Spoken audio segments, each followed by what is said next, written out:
It's time for your healthy dose of information from Hannibal Regional Hospital and Hannibal Regional Medical Group right here on News Talk Live. And joining us here in the studio this morning, a couple of special guests.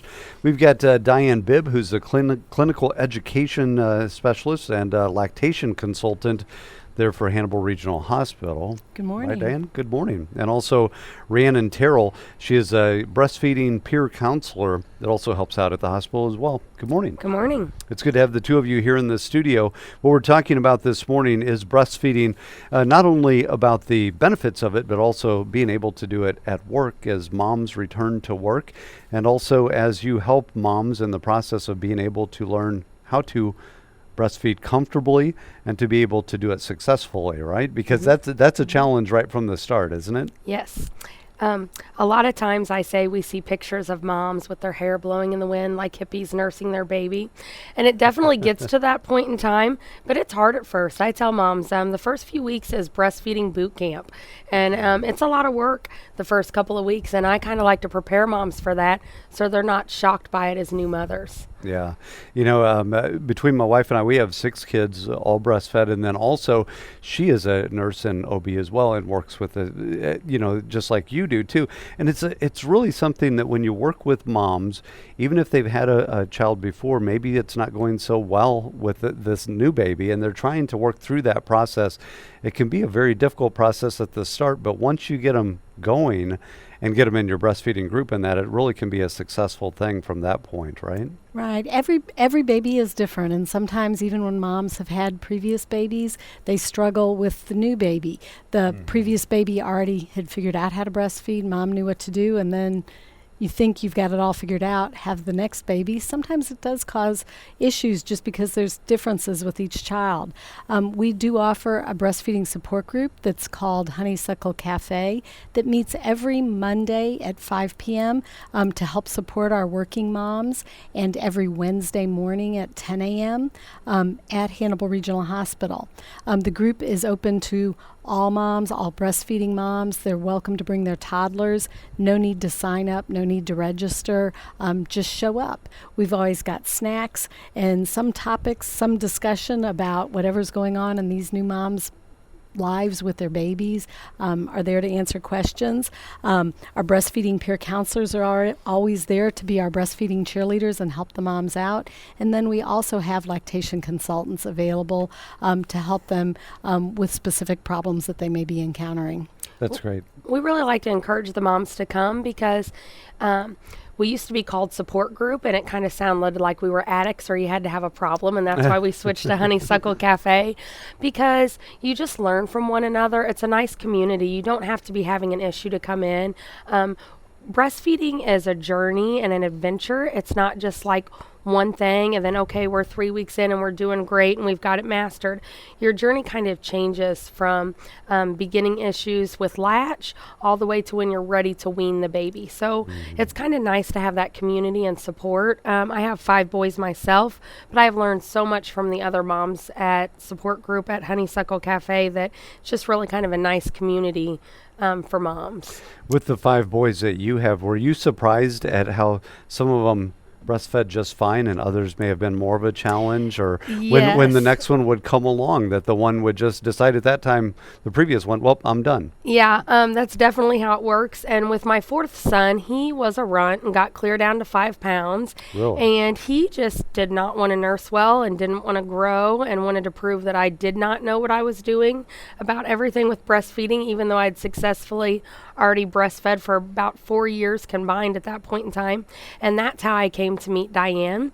And I had kind of gotten some bad advice, and people were encouraging me to do things that were not right. And I followed my mother instincts and until I found Diane, my lactation consultant here with us today, and she knew what I did need to do and what I felt was right as a mom. And I listened to my mama instincts. We have strong mama instincts, and we need to find the right professionals that really guide us with what we know is correct. And so that's kind of how I ended up in this role. She talked me into it. That's great. And yeah, tomorrow kicks off our World Breastfeeding Week, and also the month of August designated Breastfeeding Month in the state of Missouri. Now, the theme for this year is breastfeeding and work. Let's make it work. It kind of ties in with a lot of stuff that's been going on lately. How far have we come at this point when it comes to the workplace and what some of the things women are now able to do more comfortably?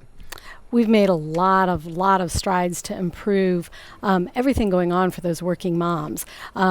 Currently, the state of Missouri is promoting the breastfeeding friendly work site, and they're giving out awards to businesses that apply either at a bronze, silver, or gold level.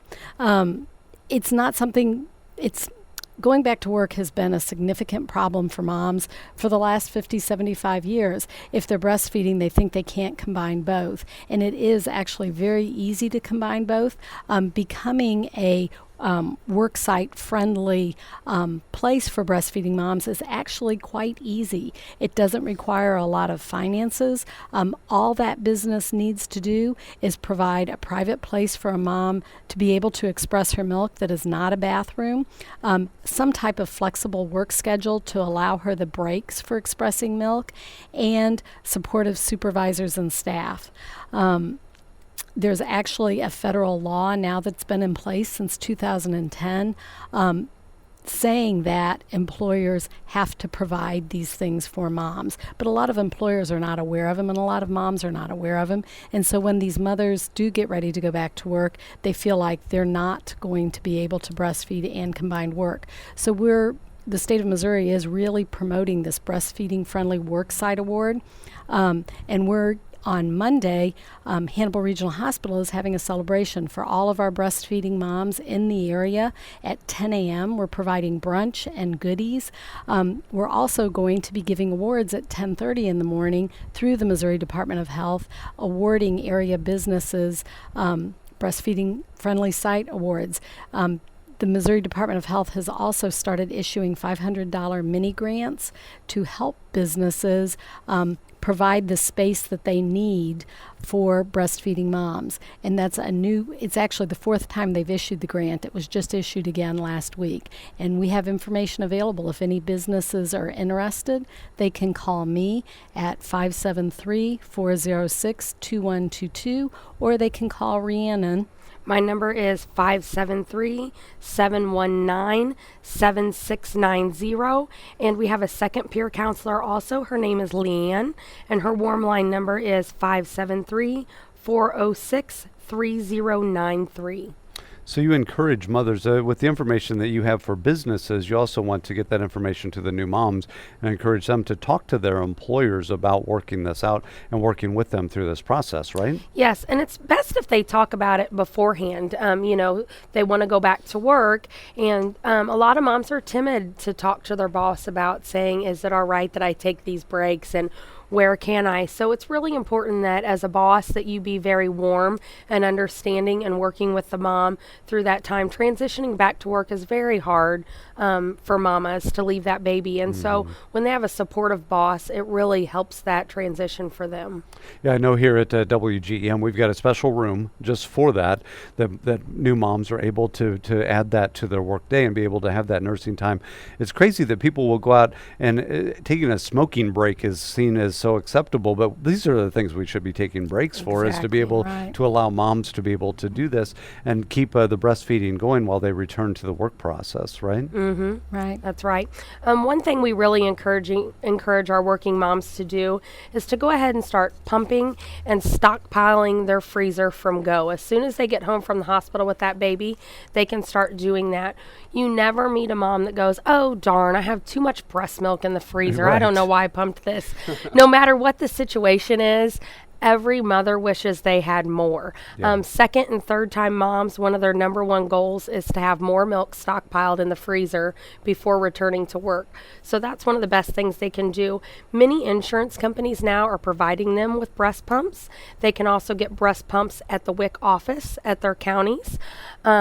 So breast pumps are available. You just might have to do a little research and find out which avenue you need to go down. But we can almost always get mom a free pump in their hands these days. Great. Yeah, or the moms can talk with the two of you as well to get that information. Right. Mm-hmm. How long does the milk last in the freezer? Well, there's different recommendations from different organizations. We generally give moms a very conservative time frame because it's easy to remember. So we go with the rule of fives. 5 hours fresh, pumped straight from mom at room temperature. Okay. 5 days in the refrigerator, 5 months in the 5 freezer. months, okay. However, if they have a separate chest deep freeze, they keep like a side of beef in, it'll keep for a year or two. So there are different recommendations, but the rule of fives, 5 hours, 5 days, 5 months, Okay. seems to be good to remember. That's good information. You know, I'm very passionate about this topic too. I could talk about it for a long time, but the thing is too, you encourage the moms, you work with the moms to get them off to a successful, pattern of breastfeeding, and then you work it out in the workplace and all that. But it's going to take, when you talk about freezing breast milk, the dads can do that at home then too, when mom's not there, and be able to feed the baby, or whoever is caring for the baby. It's going to take the support of all the family members, the spouse, the parents, and everybody else involved to support this process, right? Yeah, it's definitely a group effort. Many times people think, I want to feed the baby, but they can change the poopy diapers. They'll be coming, that breast milk will be coming out the other end multiple times a day once that baby gets home. They can change the diapers. Dads can come in and hold baby's hands while mom's learning and working on latch at 1st. That's a very helpful thing. So there's lots of other things everybody can do at first to bond with the baby and to support mom. And then at 4 weeks, we recommend nothing but breastfeeding at the breast for 4 weeks. And then at 4 weeks, they can introduce a bottle and a binky, and grandma and dad and different support systems can come in and get an opportunity to feed the baby then. Okay, good information. Anything else today? No, I Come think see that's us it. Monday, August 3rd at 10 a.m. at the Hannibal Regional Hospital for our breastfeeding celebration. We have Okay. awesome goodie bags. The media is going to be there. We're going to be presenting to businesses and having a brunch, and anyone's welcome. In the main mall area of the hospital. Okay, this coming Monday. What time again? 10 a.m. At 10 o'clock. Okay. If people want more information, if new moms want more information, or employers, what do they do? They can call me at 573-406-2122 or 573-248-5161. All right. You're Diane Bibb, and then also Rhiannon Terrell here in the studio with us this morning. Thanks for coming in. Thank you. All right. That's Thank your you. healthy dose of information from Hannibal Regional Hospital, Hannibal Regional Medical Group. You can check them out online and get more details and contact information too at hrhonline.org.